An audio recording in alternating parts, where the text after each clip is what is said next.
आज मकर संक्रांति के पावन अवसर महाकुंभ का पहला अमृत स्नान पूरा हो गया। पहले दिन तो 1.5 करोड़ लोगों ने संगम में डुबकी लगाई थी। बॉस, आज तो कल वाला रिकॉर्ड भी टूट गया। आज 3.5 करोड़ श्रद्धालुओं ने संगम में डुबकी लगाई है। यानी महाकुंभ के पहले 2 दिन में ही 5 करोड़ से ज्यादा लोगों ने संगम के पावन जल पुण्य पा लिया। एक ही दिन में 3.5 करोड़ लोगों का एक ही क्षेत्र में स्नान करना कोई छोटी बात नहीं है। 3.5 करोड़ लोगों की संख्या, भाई कई देशों की तो आबादी इतनी नहीं है। भाई भारत में कई राज्यों की पूरी आबादी 3.5 करोड़ नहीं है। देश की राजधानी दिल्ली तक में 3.5 करोड़ लोग नहीं रहते। और आप सोचिए, इतने लोगों ने एक साथ डुबकी लगाई है आज। आप सोच रहे हैं कि मतलब क्या जबरदस्त ये तस्वीर है, क्या जबरदस्त इंतजाम है। क्योंकि मोदी योगी की जोड़ी का इंतजाम ऐसा जबरदस्त था कि इतनी ज्यादा भीड़ होने के बावजूद कोई अनहोनी नहीं हुई, कोई दिक्कत नहीं हुई, कोई धक्का मुक्की नहीं हुई। ये नए भारत की ताकत है, ये मोदी योगी के गवर्नेंस मॉडल की ताकत है। भाई आदमी राशन लेने जाता है, वहां धक्का मुक्की हो जाती है। सिनेमा का जब थिएटर से टिकट लेने जाता था एक जमाने में, भाई वहां पुलिस लाठीचार्ज कर देती थी कई बार। बैंक में नोट बदलने तक के लिए लाइन लगी थी, भगदड़ या अनहोनी की खबरें आ गई थी। यहां 3.5 करोड़ लोग एक साथ स्नान कर लिए, वो भी मात्र 12 घंटे के अंदर। कोई अनहोनी नहीं हुई, कोई बद इंतजामी नहीं दिखी। ये होता है इंतजाम। आज के इस दिव्य दिन की एक झलक पहले देखिए, फिर आगे की बात बताता हूं।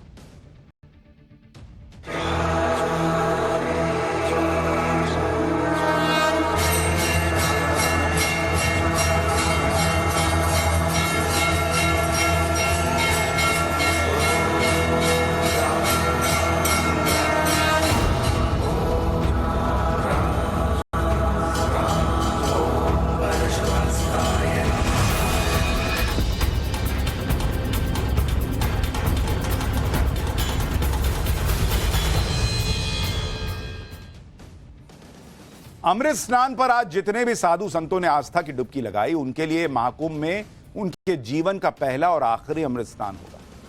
क्योंकि इसके बाद 144 साल बाद ही महाकुंभ का मौका आएगा। सबसे पहले आपको महाकुंभ में अमृत स्नान की सबसे बेहतरीन तस्वीरें दिखाता हूं, ताकि आपको भी घर बैठे पाठशाला देखकर लगे कि बॉस मैं भी वहीं कुंभ में हूं। क्योंकि ऐसी तस्वीरें देखिएगा ना, मन गदगद हो जाएगा। सबसे पहले आप ड्रोन से जो तस्वीरें आई हैं ये देखिए। हजारों के आते ही ऊर्जा का नया संचार हो गया। एक बार देखिए, जब नागा साधु पहुंचे सुबह सुबह, कड़ाके की ठंड, क्या माहौल था जरा देखिए। ठीक है, आप सही है, सही किया।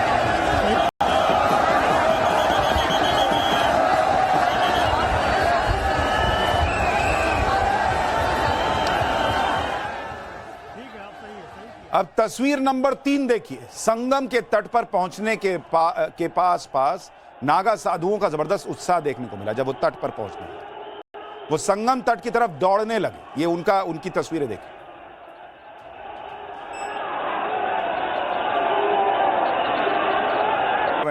उनको ये मौका मतलब अपने जीवन में मिल गया, यही बहुत बड़ी बात है। क्योंकि आप सोचिए, कितनी पीढ़ियों को अब ये मौका नहीं मिलना। 144 साल बाद ऐसा होगा।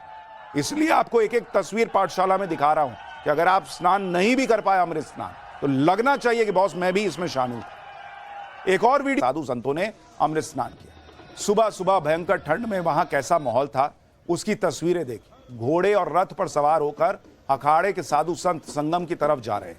ये उसकी तस्वीर है, ये देखिए। महाकुंभ का कैसा माहौल रहा, कैसे लोगों की भीड़ उमड़ रही है, उसका एक और ड्रोन शॉट देखिए। जहां तक नजर जाएगी आपकी, वहां तक आपको भीड़ ही भीड़ दिखाई देगी। और ये देखिए, रात से है, सुबह सुबह सूर्योदय पे इनको स्नान करना था। ठंड क्या होता है, सब पहुंच गए भाई। एक और वीडियो देखिए। पहले अमृत स्नान के लिए 13 अखाड़ों के साधु संत जा रहे हैं और साधु संतों का ये जत्था निकल रहा है। उसमें सिर्फ आपको भगवा रंग ही दिखाई देगा। पूरा महाकुंभ इसी रंग में रंगा हुआ है। महाकुंभ में आने वाले साधु संतों और श्रद्धालुओं के लिए जमीन पर भी जबरदस्त इंतजाम है। आसमान से भी योगी सरकार उन पर पुष्प वर्षा करवा रही है। हेलीकॉप्टर से ली गई इन अद्भुत तस्वीरों को देखिए, जिसमें दिख रहा है कि साधु संत, आम लोग जो स्नान के लिए पहुंचे, उन पर हेलीकॉप्टर से पुष्प वर्षा हुई। अब जो सनातनी है उसका तो मन गदगद हो गया, जो नहीं है उसको आज बरनौल लगेगा। महाकुंभ की भव्य तस्वीरें आप देख रहे हैं। अब बात नागा साधु के लिए निकली अखाड़ों की शोभा यात्राओं में नागा साधु आकर्षण का केंद्र बन गए। अपनी अलग वेशभूषा, आभूषण, जटाओं में फूल, गले में मालाएं, त्रिशूल को हवा में लहराते उत्साह था उनका कि महाकुंभ में स्नान करने जा रहे। महाकुंभ का मेन अट्रैक्शन अमृत स्नान होता है। वैसे ही अमृत स्नान का मेन अट्रैक्शन होते हैं नागा साधु, जिन्हें सबसे पहले स्नान का हक दिया जाता है, मौका मिलता है, और उसके बाद ही बाकी साधु संत डुबकी लगाते हैं। अब एक सवाल लोगों के मन में होगा कि नागा साधु ने ऐसा कौन सा काम किया है कि उन्हें ही सबसे पहले अमृत स्नान का लाइसेंस मिलता है, मौका मिलता है। तो भाई नागा साधु इस मौके को डिजर्व करते हैं, क्योंकि नागा साधु ही नहीं होते बल्कि सनातन के कमांडो होते हैं एक तरीके से, जिन्होंने वक्त वक्त पर सनातन धर्म की रक्षा के लिए दुश्मन के प्राण भी लिए और अपने प्राण न्योछावर भी किए। जब हिंदुस्तान पर बाहरी आक्रमणकारियों और मुस्लिम आक्रांताओं ने सनातन धर्म पर हमले किए तो आदि शंकराचार्य ने सनातन धर्म की रक्षा के लिए साधुओं की एक टोली बनाई जिन्हें नागा कहा गया। नागाओं का पराक्रम इतिहास के पन्नों में पहली बार 1757 में गोकुल के युद्ध के तौर पर दर्ज हुआ, जिसमें 4000 नागाओं ने मुस्लिम आक्रमणकारी अहमद शाह अब्दाली के 30,000 सैनिकों से टक्कर ली। इस युद्ध में 2000 नागा साधु शहीद हो गए, लेकिन इस युद्ध में दुश्मन की सेना को 4 कदम भी आगे बढ़ने नहीं दिया इन लोगों ने। इसी वजह से नागा साधुओं को धर्म का रक्षक भी कहा जाता है। इसलिए जब महाकुंभ की शुरुआत हुई तो संतों ने आगे आकर धर्म के रक्षक यानी नागा साधुओं को पहले स्नान करने के लिए आमंत्रित किया, और तब से यह परंपरा चली आ रही। क्योंकि हमारे यहां क्या है, लोग ज्यादा जानकारी रखते नहीं, ज्यादा जानकारी होती नहीं। नागा साधुओं का मैं देखता हूं कई बार लोग मजाक बनाते हैं। बॉस, अपनी परंपरा पे गर्व कीजिए, जानिए पहले उसके बारे में, कौन है ये नागा साधु। लेकिन सिर्फ यही एक वजह नहीं है कि उनको पहले स्नान का मौका मिलता है। नागा साधुओं को पहले स्नान का अधिकार इसलिए भी दिया गया क्योंकि वो भोले शंकर के उपासक हैं और सबसे कठिन जीवन जीते। अगर आपको पता चलेगा ना बॉस कि नागा साधुओं का जीवन कितना कठिन होता है, तो अगर बागेश्वर बाबा की भाषा में कहूं तो आपकी ठटरी बंद हो जाएगी। नागा साधु ब्रह्मचर्य का पालन करते हैं और सांसारिक सुखों से खुद को दूर रखते हैं।